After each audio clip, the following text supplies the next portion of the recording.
pushing BLG at MSI, pushing BLG in some games. You know, history really does remember the victors. So we'll see if they can get it over the line here. Smolder, of course, you know, once you get your rapid fire cannon, then you've got, you know, your range and your little bit of poke as well. It's so interesting how many things kind of domino into each other in that bot lane, right? Like Elk getting the reset, then being able to freeze it out. He has the cull. There's already 49 stacks left on it, so he's over halfway towards completing it. But because of the way that they then push the lane out, see Junja actually getting caught here as Jun going in for the engage on with a great hook, and Junja falls for first blood. And to your point, Medic, this is what Prime BLG looks like, this movement from On. And he gets clipped as well by the accelerated shock blast, meaning an execute is no longer an option for Maple. Jun should be able to chase him down, who dash across the wall with a flap, flap, flap. Knight still chasing here, Glacial Prison used just to make sure that this dragon is going extinct alongside his buddies. Knight will secure the kill, his second of the game. I will say, if I'm trying to funnel my gold on this PSG comp, I don't think Azure is the one that I really want to funnel it on. You got to point it somewhere else. Yeah. Try and get someone Maple, who's about 700 gold behind in the mid lane and maybe more, as there's the flash engage from Shun. Also, if you can't get a murder book, you need a murder crown. Oh, so we see Shun getting caught up here. PSG trying to fight it. Bin going in with the counter-strike. Woody misses, but gets the charm, doesn't get the knock-up, and now he needs to get the hell out of there. Depth charge onto Junja. It's another for Knight. He's stacking the hubris. Put them back under the ground. Knight finds another double, and there's 19 stacks on his hubris already.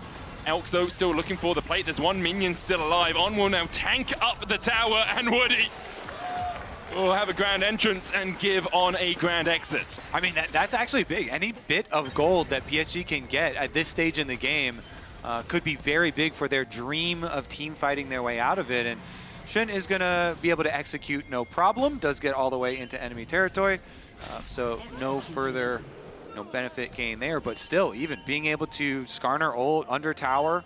Sneezing all over BLG. Woody looking for that flank, has the quickness, has the flash in a couple of seconds. The engage with the Glacial Prison. Featherstorm coming out from Betty, quickness from Woody. They're looking for On, but the depth charge will lock him up for a second. On now, sacrificed by BLG. As PSG managed to find a kill. Bin still pushing in the bot side. Jun being chased out by Aja, but doesn't quite land the stun into the wall. Jun just still looking for Elk, who has the cleanse, but goes for Knight instead. Pulls him back. Where's the damage? It's Aja right now. The keeper's verdict is that Knight is guilty. His hubris has been his downfall as Junja puts him 6 feet under. The accelerated shock blast doing a lot of work. On looking for that turret. TP coming in from PSG as they look to collapse. On not tanking the tower yet, has that concussive blow. Steadfast presence coming out. There's the quickness. It's only onto the tank so far, but On's the first target. Glacial Prison coming down as well with Slow Maple for a second, but Junja's here to join the Barney, to join the fight. PSG find another bin, is pinged.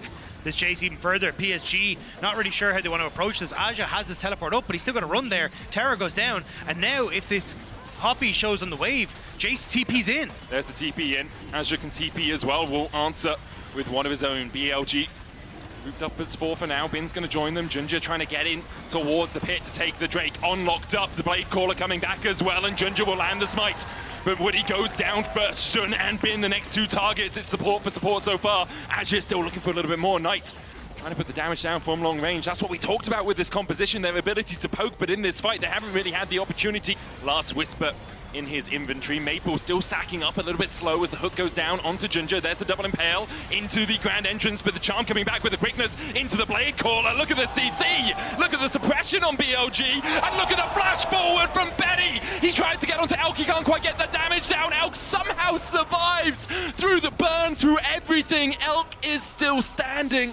Oh, Betty wanted it so bad. He saw it in his eyes, so close. Elk not here. Knight the first target. Azure locks him up for a second. On going forward as well. Azure still trying to chase Knight out. Bin here to join the party as On flashes away. Keeper's verdict on Bin is that he needs to come back in a couple of moments. He's going to TP behind them here, but perhaps PSG have a moment in the 4v5 to really open up. Mon comes down, the Featherstorm used as well, but Bin finds the 4-man stun on the back line. Elk cleanses away the Blade Caller route, and once again it's Giga Bin absolutely styling on fools. PSG completely fall to the non-weapon of Bin, but he's an absolute weapon wielded by BLG in this fight, and that will be the Baron taken for the LPL.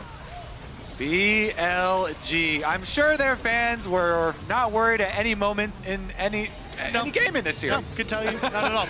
Honestly, though, now with Baron buff, it should start to look smooth again for them. Over 2,000 gold ahead now as well, working on the Frozen Heart, so he can be a tank in the middle. On looking for the hook here onto Azure, goes in with the depth charge as well. He's impaled, the quickness on the backline, but already BLG have taken 1 kill. It's 1 for 1 so far. On and Azure falling. Betty having to pop the Featherstorm. Bin. Is Bin, baby! Already we see Elk killing off Betty. Bin on the flank, sets up for BLG to take the fight. Now he's back on towards mid, and he's healthy as you like. Maple has hit that execution threshold, and looks like PSG are trying to collapse onto Bin. No flash for him, no way out. You gotta feel. Goes back in with the counter strike. no way. Who needs a way out? This is Bin we're talking about, and then he dashes away with a leap strike. Put him in the trash, Bin. Does exactly what you need him to do in that situation. It was a very close game in the early game until FlyQuest really began to take it away. They're still looking for more here, though, as Ginger goes in with the Impale. The quickness coming out as well is stopped by the depth charge, but Knight is locked against the wall, and Bin, even he can't rectify this situation, can't bail them out. The bait caller back onto On, who has to flash away himself. Elk now joining the battle, a double counter-strike as the engage goes onto Azure, but BLG have only found 1 so far. Betty's on that front line, no Featherstorm for him, and Bin finds it again. I doubted him for a second, but he makes you believe that Jax is the most OP pick in the game. It's Bin again to clean it up for BLG. Bin decimates PSG Talon, and with that, they will be bearing out of the World's Championship. But for BLG, it's only 1 more step on what is a long road ahead of them. BLG are looking to get to 2-2 to challenge for the quarterfinals, to continue to level up as they defeat PSG and go to the next round. Completely unrelated, but if there's any player champion combo that you want a world skin for, I want a world skin. BLG for Bin? Yeah, for Bin Jax. I mean, it was all about him this series. It was on the back of Bin that BLG managed to make it through.